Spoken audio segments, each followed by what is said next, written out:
అమరుడు మారోజు వీరన్న వర్ధంతిని జగద్గిరిగుట్ట ప్రాంగణంలో హిందూ బీసీ మహాసభ ఆధ్వర్యంలో జరుపుతామని కళ్ళలో కూడా ఊహించుకోలేదు. ఇది చాలా బాధాకరమైనటువంటి విషయం. బతికేటోళ్ళు అతి త్వరలోనే 27 సంవత్సరాల 37 సంవత్సరాల వయసులోనే అమరుడైండు. ఇప్పుడు 26వ వర్ధంతిని ఈరోజు ఇక్కడ జరుపుకుంటున్నాం.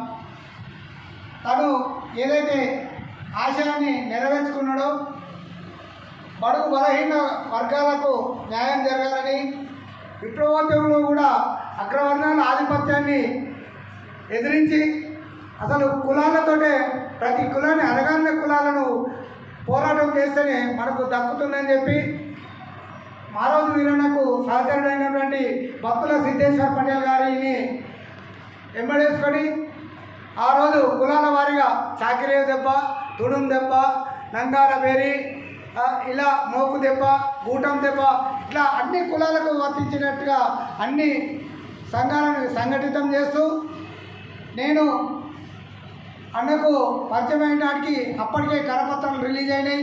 అన్నతో పాటు నేను కూడా మమేకమై ఆ కార్యక్రమంలో పాల్గొన్నాం. అందులో ఈరోజు మారోజు వీరన్న గారి వర్ధంతిని ఇలా జరుపుకుంటామని చెప్పి చాలా బాధగా ఉంది.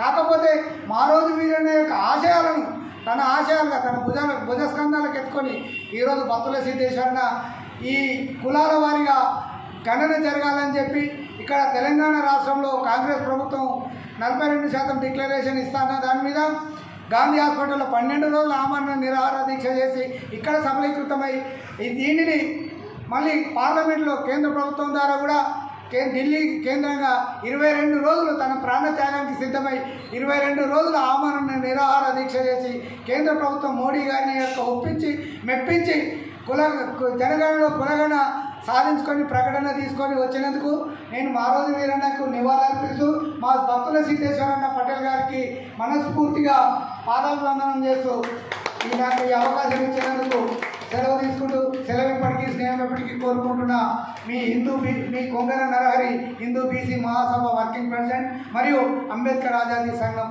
రాష్ట్ర అధ్యక్షుని విరమించుకుంటాను.